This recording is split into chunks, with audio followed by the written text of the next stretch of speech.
my amazing learners, and welcome back to the Wisdom English podcast. My name is Sarah, and welcome to Day 4 of our 10-part series, Stop Overthinking, Start Speaking. I want to say a huge thank you to everyone who participated in our challenge from Day 3. Your courage in facing the fear of mistakes is the foundation of true fluency. Yesterday, we learned that mistakes are the path to fluency. But what happens when you're not afraid, but your mind still feels empty? You want to express an interesting idea, but you can't find the right words. You've memorized lists of vocabulary, but in a real conversation, they all disappear. This is the problem of passive vocabulary. Today, we are going to learn how to fix that. We will learn how to take the words you have memorized from your memory and put them into your mouth, ready to be used in any conversation. And make sure you stay with me until the very end, because I'll reveal the simple secret that will change the way you learn new words forever. So, why does simply memorizing lists of words not work for speaking? It's because of the difference between passive vocabulary and active vocabulary. Your passive vocabulary includes all the words you can recognize when you read or hear them. For most learners, this is a very large number of words. You see a word in a book, and you think, I know that word. You hear a word in a podcast, and you understand the meaning. This is great for your listening and reading skills, but your active vocabulary is different. These are the words that you can easily and automatically recall and use correctly when you are speaking or writing. For most learners, this group of words is much, much smaller. This is why you can understand a complex article but then struggle to describe your own weekend. The words are in your brain somewhere, but you can't access them when you need them. I like to use an analogy. Imagine your passive vocabulary is like a garage full of beautiful, expensive tools. You have every tool you could ever need. But if you've never practiced using them, if you've never picked them up and felt how they work, you can't build a house. You can't have a conversation. Our goal today is to learn how to take those tools out of the garage, practice with them, and become a master builder of English conversations. Practical techniques for active vocabulary building. All right, these are practical, simple exercises you can start doing today to turn your passive vocabulary into active vocabulary. Technique number 1, the context is king method. I want you to make a promise to yourself today. You will never learn a single isolated word ever again. Learning a word without a sentence is like learning a single musical note without a song. It has no meaning, no emotion, no connection. From now on, context is king.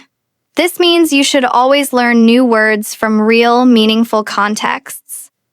Where do you find these? From English podcasts you enjoy, from articles about your hobbies, from movies and TV shows you love. When you find a new word, don't just write down the word. Write down the entire sentence in which you found it. For example, let's say you are reading an article about space, and you see the sentence, "The sheer scale of the universe is staggering." Don't just write staggering. Write the whole sentence. Why? Because this sentence gives the word a home. It gives you a grammatical pattern. It gives you an emotional feeling. When you remember the sentence, you will remember the word. Technique number 2, the personalize it strategy. To truly own a new word, you must connect it to your own life. This is the fastest way to move a word from your passive memory to your active speaking vocabulary. Here is a simple 3-step process. 1. Find a new word in context, like we just discussed. 2. Understand its meaning, preferably using an English-only dictionary. 3. Immediately, and this is the most important step, create a new sentence about your own life, your own feelings, or your own experiences using that word. Let's use our example word, staggering, which means deeply shocking or astonishing. Step 1. We found it in the sentence, the sheer scale of the universe is staggering. Step 2. We understand the meaning. Step 3. I need to connect it to my life. I could say, the price of houses in my city is staggering. Or, the amount of work I have to do this week is staggering. You see? Now, staggering is not just a word about the universe. It's a word I can use to talk about my own life. It has become personal. It has become active. Technique number 3, the word web technique. Our brains do not think in straight lines. They think in connections. A list of vocabulary words is a straight line. It's boring and difficult for your brain to remember. A word web, or a mind map, is much more brain-friendly. Here's how you do it. Take a new word and write it in the center of a page and draw a circle around it. Let's use the word resilient, which means able to withstand or recover quickly from difficult conditions. Now, from that central circle, draw lines and branch out with connections. Create a branch for synonyms. Similar words. Strong, tough. Create a branch for antonyms, opposite words. Weak, vulnerable. Create a branch for collocations, words that often go with it. Resilient person, resilient spirit, resilient economy. And most importantly, create a branch for a personal sentence. My grandmother is a very resilient woman. She has overcome many challenges in her life. This one-page word web creates a rich, visual network of meaning in your brain. It's much more powerful than a simple definition on a list. Technique number 4. The spaced repetition habit. Our brains are designed to forget things. This is a natural and useful function. But if you want to remember a new word, you have to tell your brain, hey, this is important. Don't forget this. The most effective way to do this is with spaced repetition. This sounds complicated, but the idea is very simple. To remember a new word, you need to review it at increasing intervals. For example, you learn a new word today. You review it again tomorrow, after 1 day. You review it again in a few days, after 3 days. You review it again next week, after 7 days, and so on. This process of reviewing at the right time moves the word from your short-term memory to your long-term memory. You can use a simple flashcard system to manage this. You can use a physical box of cards or a digital app. The important thing is to be consistent with your reviews. Technique number 5. Teach it to use it. One of the fastest ways to activate a new word is to try to explain its meaning to someone else. When you teach something, you are forced to understand it on a deeper level. You have to organize your thoughts, simplify the definition, and think of good examples. You don't need to be a real teacher to do this. You can teach a new word to a friend who is also learning English. Or, you can do what I do. You can teach it to yourself. Turn on the voice recorder on your phone and pretend you are explaining the new word to a beginner. For example, okay, today's word is ubiquitous. Ubiquitous is an adjective. and it means something that seems to be everywhere at the same time. For example, in the modern world, smartphones are ubiquitous. This simple act of speaking the explanation out loud will solidify the word in your mind like nothing else. The spontaneous speaking challenge. All right, now it's time for a challenge designed to activate new vocabulary. I'm going to give you 3 interesting, slightly advanced English words.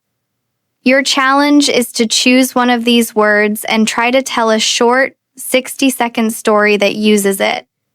It doesn't have to be a perfect story, but the goal is to use the word in a meaningful context. Here are your 3 words. 1. Resilient. Adjective. Able to recover quickly from difficult conditions. 2.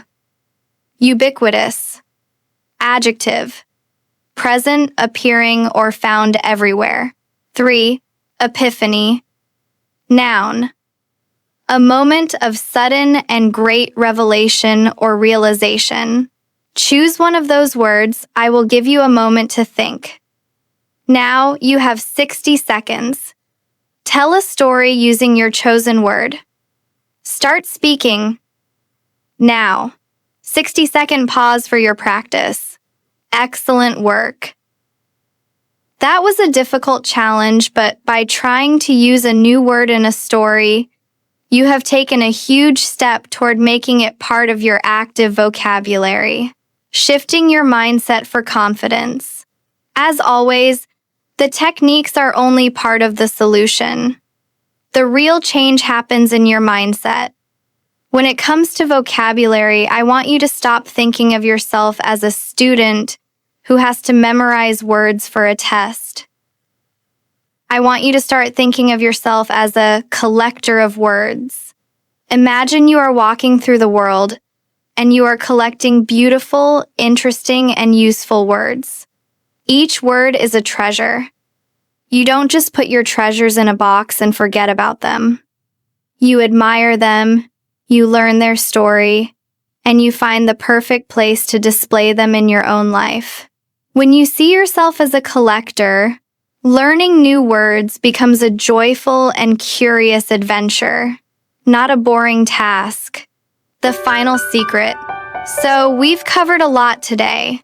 We've talked about the difference between passive and active vocabulary, and we've learned 5 practical techniques to help you activate the words you learn. Learning in context, personalizing your sentences, creating word webs, using spaced repetition, and teaching the words to others. And now, for the secret I promised at the beginning. The simple secret that ties all of this together is this. A word does not belong to you until you have used it in a meaningful conversation. You can memorize a word, you can write it down, you can even make a flashcard for it. But it is not truly yours until you have spoken it to another person to express a real thought or feeling. The act of using a word in a real, live conversation is what transforms it from a piece of data in your memory into a tool in your hand. So, my challenge to you is this. For today, I want you to find one new English word from a podcast, an article, or a movie. I want you to learn it in context. Create a personal sentence with it. And then, your real challenge is to find a way to use that word in a conversation today or tomorrow.